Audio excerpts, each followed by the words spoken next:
ప్రకాశం జిల్లా చెరువుకొమ్ముపాలెంలో విషాదం నెలకొంది.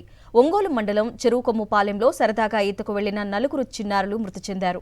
సరదాగా నీటి కుంటలో ఈత నేర్చుకునేందుకు వెళ్లిన నలుగురు పిల్లలు లోతైన ప్రాంతంలోకి వెళ్లడంతో మునిగిపోయారు. మృతులు చెరుకుపాలెం గ్రామానికి చెందిన దినేష్, చిన్ను, సుశాంత్, అభిరామ్గా పోలీసులు గుర్తించారు. ఈతగాళ్లతో గాలించి చిన్నారుల మృతదేహాలను వెలికితీశారు. చిన్నారుల మృతితో గ్రామంలో విషాద ఛాయలు అలుముకున్నాయి.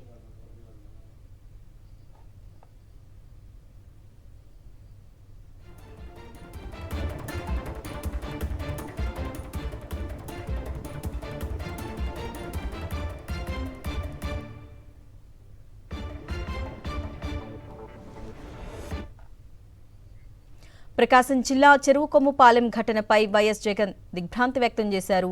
ఈతకు వెళ్లి నలుగురు చిన్నారులు మృతి చెందడం తీవ్ర విషాదకరమన్నారు. అత్యంత పిన్న వయసులో ఉన్న నలుగురు చిన్నారులు ప్రాణాలు కోల్పోవటం హృదయ విదారకమని తెలిపారు. చిన్నారుల కుటుంబ సభ్యులకు వైఎస్ జగన్ ప్రగాఢ సానుభూతి తెలిపారు.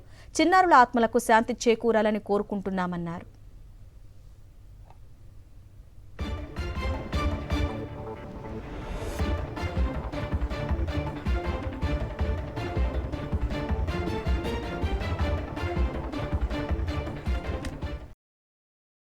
మరిన్ని అప్డేట్స్ కోసం ఛానల్ ను సబ్స్క్రైబ్ చేయండి. నోటిఫికేషన్స్ కోసం బెల్ ఐకాన్ పై క్లిక్ చేయండి.